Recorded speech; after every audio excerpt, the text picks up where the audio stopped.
দর্শক আপনাদের সবাইকে স্বাগত জানাচ্ছি আজকের আলোচনায়। টরন্টোতে বিশেষ করে স্কারবোরো সাউথ ওয়েস্টে এখন যেখানে যাবেন সর্বত্র আলোচনা হচ্ছে নির্বাচন নিয়ে। স্কারবোরো সাউথ ওয়েস্টের বাই ইলেকশন হতে যাচ্ছে খুব শিগগিরই। প্রার্থীরা বাড়ি থেকে বাড়ি ছুটে বেড়াচ্ছে, ভোটারদের আড্ডায়, মানুষের সাধারণ আড্ডায়, এমনকি বাসা বাড়ির নিমন্ত্রণ আমন্ত্রণ যাই বলি না কেন, সবখানে একই বিষয় নিয়ে কথাবার্তা হচ্ছে। মানে কানাডার কোনো নির্বাচন নিয়ে এতটা আলাপ আলোচনা, এতটা আগ্রহ এর আগে কখনো আমার অন্তত চোখে পড়েনি। যাই হোক, এবার নির্বাচনকে সামনে রেখে আমি আমন্ত্রণ জানিয়েছিলাম স্কারবোরো সাউথ ওয়েস্টের এনডিপির প্রার্থী ফাতিমা শাবানকে আমাদের সঙ্গে কথা বলার জন্য। আমি ফাতিমা শাবানের সঙ্গে কথা বলবো তার নির্বাচনী ভাবনা নিয়ে, তিনি প্রার্থী হয়েছেন, কি করতে চান তিনি, কেন প্রার্থী হলেন, এইসব বিষয় নিয়ে। Fatima, welcome to the show. Thank you so much, Shikhor. I am so happy to be here. Thank you for having me. If we start from the beginning, like how Fatima Shaban come to this position, the Fatima Shaban I am talking to now, could you share a bit about your background, growing up, your family, and how those early years shaped who are you today? Absolutely. So I will tell you that my mom is from Slovakia and my dad is from Egypt. And growing up in a multiracial household, I learned very early on that we need to fight for equality and racial equality. And I developed a very strong sense of justice ever since I was a very young girl. And then about 20 years ago, I moved here with my mom. And she was my only family in Canada. So the people that I've met here, whether they're from Bangladeshi Canadians or Ethiopian Canadians or Filipino Canadians, they became my family.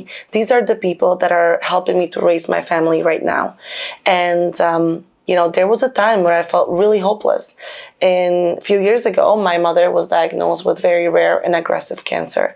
And as her palliative caregiver, I watched her fall through the cracks of our healthcare system. And it was devastating.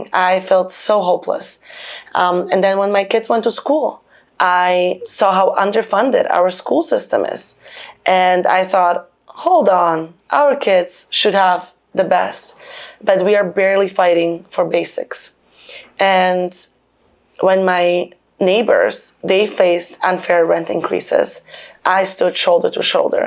Because one thing about me is when I see that something needs to change, I can't help myself, but try to get involved and fix it.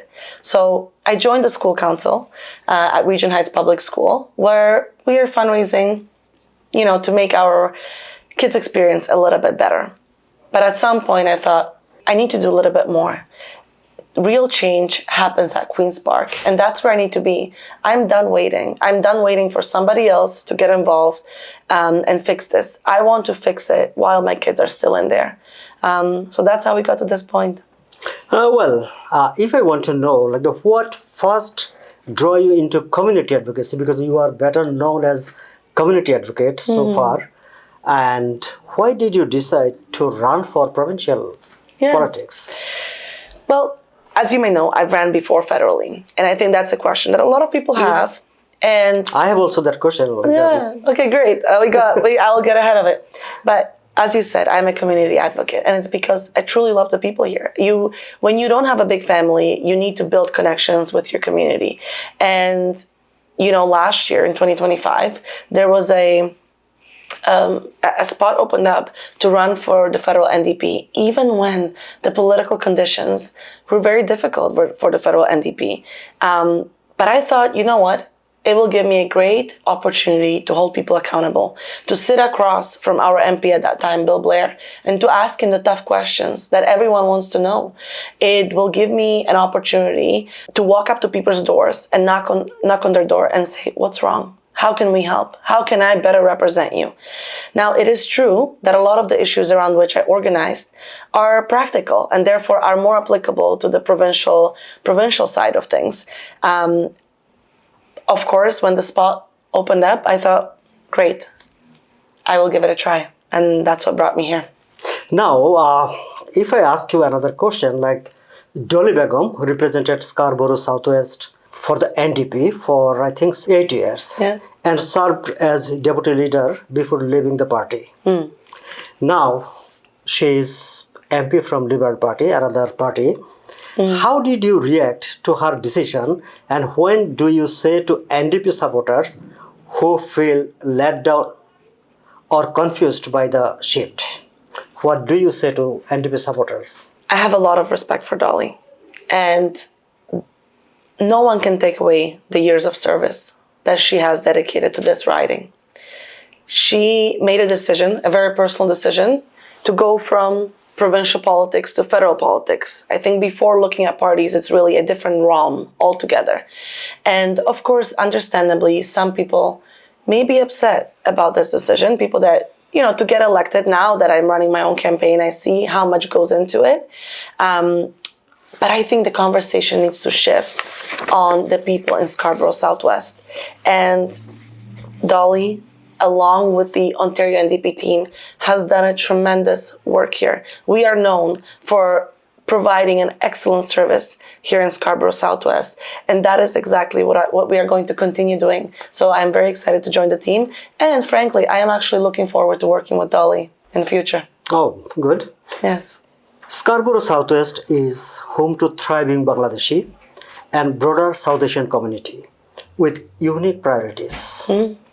How do you plan to represent their specific concerns, from foreign credential recognition to culturally appropriate social services?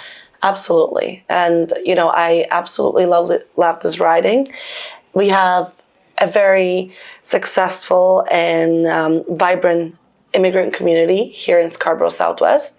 And I am so honored and so blessed to be so warmly accepted by the Bangladeshi people here in Scarborough Southwest.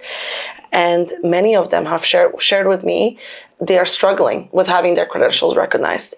Not just the Bangladeshi community, but primarily the concerns coming. It's one of their top concerns, because in order to come to Canada, we need to be highly skilled. But then when we come here, we aren't able to work in those fields.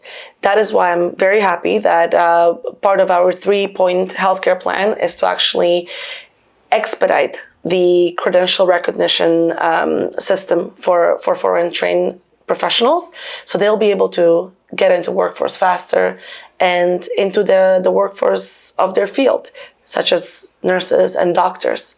It's really important that we hire more doctors and nurses, and this is one of our ways to do that.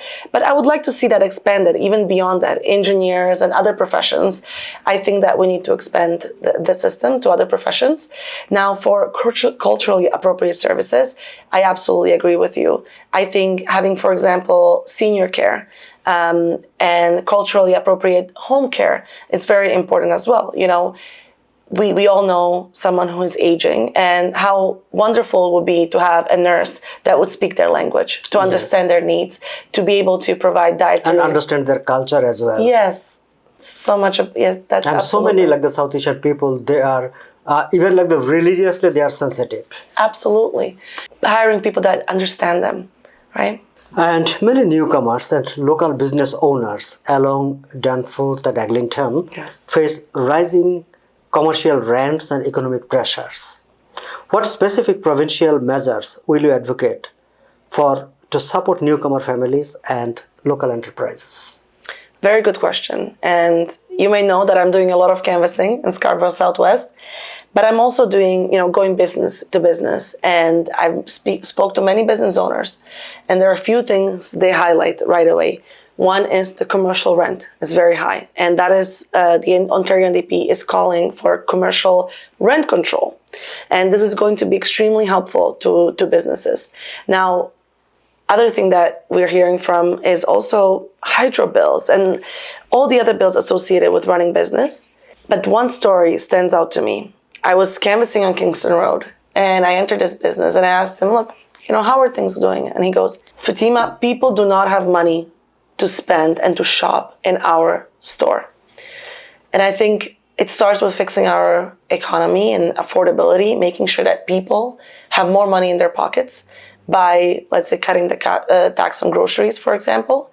When we make sure that people are not spending all of their paycheck spend by paying rent, and they have some money in their pockets to spend and to shop local. That is going to bolster our economy, and that is going to be very good for the local businesses here. You have organized neighbors pushing back against above guideline rent increase. What urgent reforms does Ontario need right now to keep renters from being priced out of Scarborough?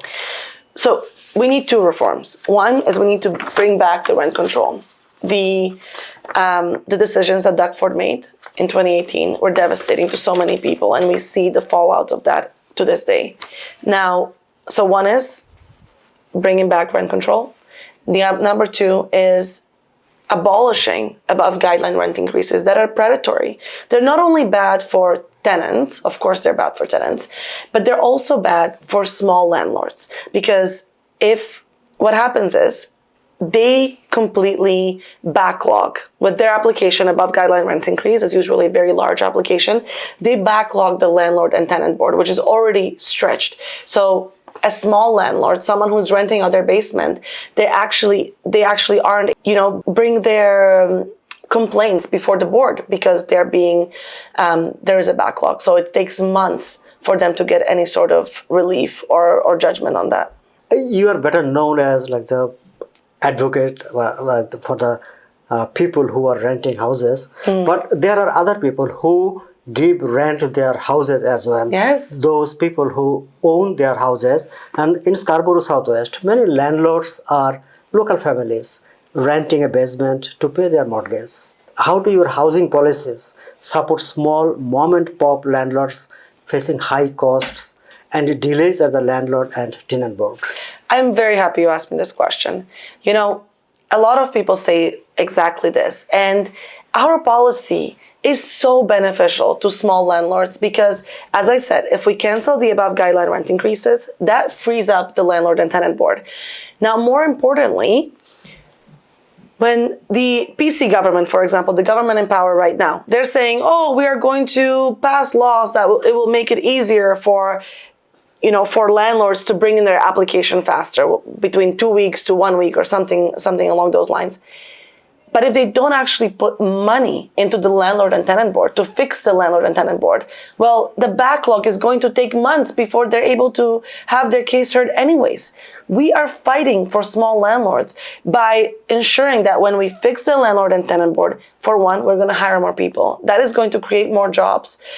Two, things are going to be more efficient. There's going to be better flow. So when a small landlord has a bad faith tenant, they are going to be able to have their case heard so much faster. Absolutely. This solution, our solution, the NDP solution, is a win-win for tenants and for small landlords. And nowadays we hear frequently that there are so many homeowners, they have rented their basement or they have rented their second home, but tenant, they are not paying rent, they are not even leaving the house, they capture the house, not paying the rent, but the owner, they are facing problem. So how you will focus on this type of problem? So what happens is, let's say you're renting your basement, right? And now you get a bad faith tenant, someone who doesn't want to pay or doesn't have the funds to. Now, Doug Ford tells you, Shikhor, you can now go within 7 days and apply to evict this tenant. But then you get to landlord and tenant board and they say, well, thank you. That's great. You brought this application forward, but we actually don't have staff to deal with this. We don't have staff to hear your case or to decide on it. So that bad faith tenant is going to stay in your home without you being able to take any action on it while you have to still pay your mortgage. This is what the PC government has brought us to this day. They are in power. What we are offering is to, as I said, hire more people so that the process is efficient. You have a bad faith tenant, you bring in your proposal, tenant and landlord meet before the court and are able to solve their disputes much more faster. So not only will be able to help out tenants, because a lot of tenants in corporate landlord buildings, they're living with pests. They are living with, I just was at 10 Macy. They are having huge problem, whether it's mice, cockroach, community safety, and they don't have anywhere to go. They cannot file with landlord and tenant board because it would take months to hear their case. A lot of people just give up. So our solution, as I said, would be beneficial to small landlords and to tenants as well. Well, if we look at the transit in Scarborough Southwest, LRT that is closed, Yeah. and the new line that is under construction, like the years of delay. Yeah. So what will be your policy to upgrade or to make the transportation easy for the people in your riding or the Scarborough people? Well, there are two things. There are two priorities for us. One is to advocate for getting our fair share. And what that means is we see that Scarborough Southwest is left behind by our government. It is left behind by Doug Ford. So first of all, we would advocate for the Eglinton East LRT to be completed on time. We will not allow what has happened with Metrolinx. This was 15 years of nightmare, and we cannot allow that to happen again. We need the subway as soon as possible. Number two, people still need to get places today and tomorrow. They need to get to work on time. They need to get to school. So my priority would also be to make sure that the current buses, that there is an increase of buses, that whatever system we have in place right now that is temporary until the subway is in place, it will be efficient and reliable. Just like I think 2 days back, you spoke about healthcare in a press conference, and NDP declared, I think, 3-point program for the development of healthcare. Yes. And the people who are living in Scarborough Southwest, your riding, or as a whole, like the Ontario or like the Scarborough, we are talking about Scarborough. So it is a major problem now in hospital, in getting healthcare, in getting in touch of a doctor. What will be your, like as representative of Scarborough Southwest, to develop Scarborough Health Network, hospitals in Scarborough, more bed or more doctor? What will be your plan? What will be your program in Queen's Park? Yeah, where do I start? Because healthcare is one of the main reasons why I got into politics. Watching my mom, I was her palliative caregiver, and watching her fall through the cracks of our healthcare system broke my heart. That is why I'm really happy that the Ontario NDP actually has a plan. And our 3-point system, for one, will be to increase the number of beds in Scarborough Health Network. But beds alone do not care for people. It's having a bed without healthcare worker, that's not healthcare. So number 2 would be to better the conditions for healthcare workers. And that means, for one, hiring more doctors and nurses, but also safer staffing ratios, which is something that we see from the NDP government in Manitoba. You know, it's mind-boggling to me that there are industries, you know, all sorts of industries that have safe staffing ratios, but we don't have it for an industry that cares for people's lives, right? Having safe staff ratios is also going to increase retention. We need to make sure that healthcare workers stay being healthcare workers. And I just joined a rally at Scarborough Health Network where a lot of the nurses and healthcare workers, they talked about how overworked they are. And we need to make sure that they have safe working conditions by providing nurse-to-patient ratios. Now, lastly, we will create a more efficient pathway, people with international credentials. You know, there's so many people here in Scarborough Southwest that are doctors and nurses in their home countries. We need to cancel the roadblocks and cut the red tape and get them into the workforce as soon as possible. And we have a plan for that. Oh, good. And if we talk about our students, our kids who are in college, university, you know, like that they were they were in a movement in front of Queen's Park. That the Darkford government has cut OSAP, and they have changed and introduced a new OSAP system, which is like the kind of like that blow to the student of the middle class family. Yeah. So how you and your party will address these issues? Oh, absolutely. We would without question reverse the cuts. We need to do more for students, not the other way around. And we have seen how devastating these OSAP cuts are, but very short and straightforward question will be, we would absolutely reduce these cuts. Now, when rent rise, transit falls, or service get cut, people need someone who shows up. How has your ground level work in Scarborough proven that you will fight for the community at Queen's Park better than the other people?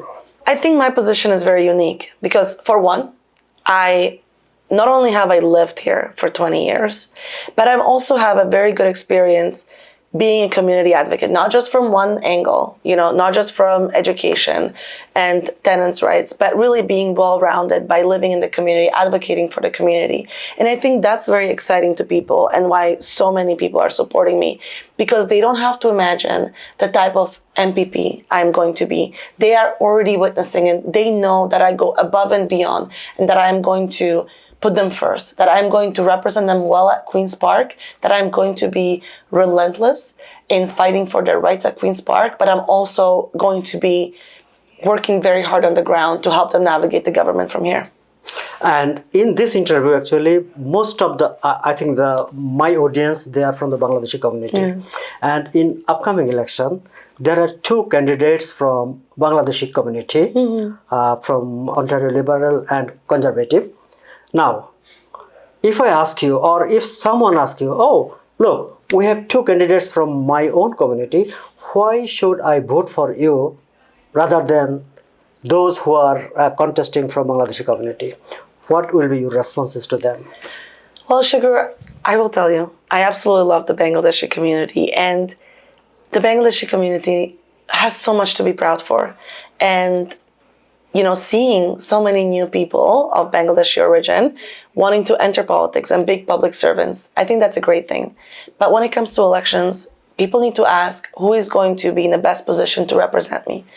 For one, the current government is absolutely failing people, without a question. It absolutely is, right? When we ask about OSAP cuts, how many people in this riding have children that are planning to go to school? Giving a vote to the Doug Ford PC government is not, I believe, is not going to be beneficial for our future. Now, when it comes to fighting or holding the government accountable, the best party position to do that is the NDP, because we are the official opposition. That is just the reality. And lastly, people can ask, or what they've been telling me is, the reason I'm voting for you is because I know you will fight for us. And, at the end of the day, it doesn't matter where we're from.